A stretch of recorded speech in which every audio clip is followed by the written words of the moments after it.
দেশের মানুষ যেন ইলিশ মাছটা পায়, বাইরে পাঠানো আমি কোনো মতে অ্যাপ্রুভ করি না। আগে দেশের মানুষের চাহিদা মেটানো হবে, তারপরই রপ্তানি হবে জাতীয় মাছ ইলিশ। অন্তর্বর্তী সরকারের মৎস্য ও প্রাণী সম্পদ উপদেষ্টা ফরিদা আক্তারের এমন বক্তব্যের পরই পাল্টে যেতে শুরু করেছে ইলিশ নিয়ে সিন্ডিকেটের রংবাজি। আর এতে স্বল্প আয়ের মানুষের ধরাছোঁয়ার বাইরে চলে যাওয়া ইলিশ মাছের দাম নাগালের মধ্যে এসে যাওয়ার সম্ভাবনা তৈরি হলেও হাপিত্তিশ কাটছে পার্শ্ববর্তী দেশ ভারত। ইলিশের ভরা মৌসুম চললেও দেশটিতে এখনও ইলিশের জন্য চলছে হাহাকার। আগে দুর্গাপূজার সময় উপহারের নামে হাজার হাজার টন ইলিশ চলে যেত প্রতিবেশী এই দেশটিতে। পশ্চিমবঙ্গের বাজারে পদ্মার ইলিশের দর থাকত তুঙ্গে। ইলিশ নিয়ে সেখানে শুরু হয়ে যেত মাতামাতি। সেখানে ইলিশ বিক্রি হয় 600 থেকে 700 টাকা কেজিতে, অথচ আমাদের দেশের ইলিশ আমাদের এখানে বিক্রি হয় 1200 থেকে 1800 টাকা কেজিতে। এ নিয়ে সাধারণ মানুষের খুব দুঃখের অন্ত ছিল না। তবে এবার বোধহয় সে দুঃখের কাহিনীর অবসান হতে যাচ্ছে নতুন অন্তর্বর্তী সরকারের বদৌলতে।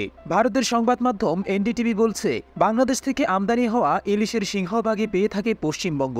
দুর্গাপূজাকে ঘিরে সুস্বাদু এই মাছের চাহিদা আরও বেড়ে যায়। যদিও ইলিশ মাছটি দক্ষিণ পূর্ব এশিয়ার বেশ কয়েকটি দেশে পাওয়া যায়, তবে বাংলাদেশের ইলিশের স্বাদ অতুলনীয়। পশ্চিমবঙ্গ এবং ভারতের উত্তর পূর্ব অংশের মানুষের কাছে খাবারের তালিকায় ইলিশ হট ফেভারিট। শেখ হাসিনা সরকারের তার বিখ্যাত ইলিশ কূটনীতির অংশ হিসেবে আগস্ট থেকে অক্টোবর পর্যন্ত ভারতে বার্ষিক ইলিশ রপ্তানির সুযোগ দিতেন। 2012 সাল থেকে অন্যান্য দেশে রপ্তানি বন্ধ থাকলেও ভারতে মাছ বিক্রির অনুমতি দিত শেখ হাসিনা সরকার।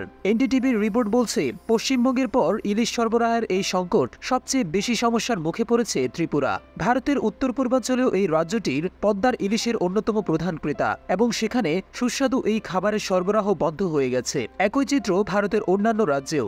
দেশে সম্প্রতি ডক্টর মোহাম্মদ ইউনূসের নেতৃত্বে একটি অন্তর্বর্তীকালীন সরকার গঠিত হয়েছে।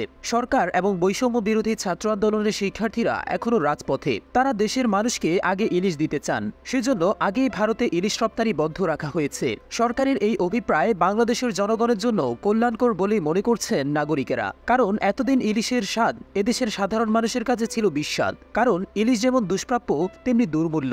দুষ্প্রাপ্য এবং দুর্মূল্য হওয়ার কারণও সবার কাছে স্পষ্ট।